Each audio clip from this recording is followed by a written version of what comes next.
အားလုံးပဲမင်္ဂလာပါအင်းမြင့် education မှာယနေ့သင်ကြားမယ့်သင်ကြားရေး lesson ကတော့ G9 သင်ရိုးအခန်း2ရဲ့ Lesson-11 ပဲဖြစ်ပါတယ်ဆရာတို့ပု္ပ္ပစာနံပါတ်1ရဲ့နံပါတ်ကငယ်ကိုဆက်လက်သင်ကြားပေးသွားမှာပဲဖြစ်ပါတယ်နံပါတ်ကငယ် root 2 power 3 the whole power 5/2 equal root 2 power 2k plus 1လို့ပေးထားပါတယ်ထညွန်းပေါ်ထညွန်းတင်ရင်ထညွန်းချင်းချင်းမြောက်ပါတယ်ရရှိလာသောတန်ဖိုးသည် root 2 power 50/2 ပဲဖြစ်ပါတယ် equal root 2 power 2k plus 1ပဲဖြစ်ပါတယ်အခြေတူရင်ထညွန်းညီပါတယ်50/2 equal 2k plus 1ပဲဖြစ်ပါတယ် plus 1ဒီညီမြချင်းရဲ့တစ်ဖက်ကိုရောက်ရင် minus 1ပဲဖြစ်ပါတယ် 2k equal 50/2 minus 1ပဲဖြစ်ပါတယ်ပိုင်းခြေတူအောင်ပြုလုပ်ပေးပါမယ် 2k equal 30/2ပဲဖြစ်ပါတယ်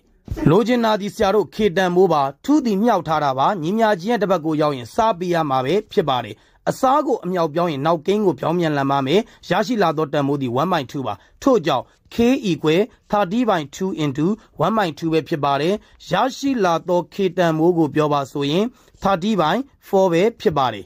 ဒီနေ့သင်ကြားပေးခဲ့တဲ့သင်ကြားရေး lesson ကိုနားလည်လိမ့်မယ်လို့ထင်ပါတယ်အားလုံးကိုကျေးဇူးတင်ပါတယ်ရှင်လန်းချမ်းမြေ့ကြပါစေဗျာ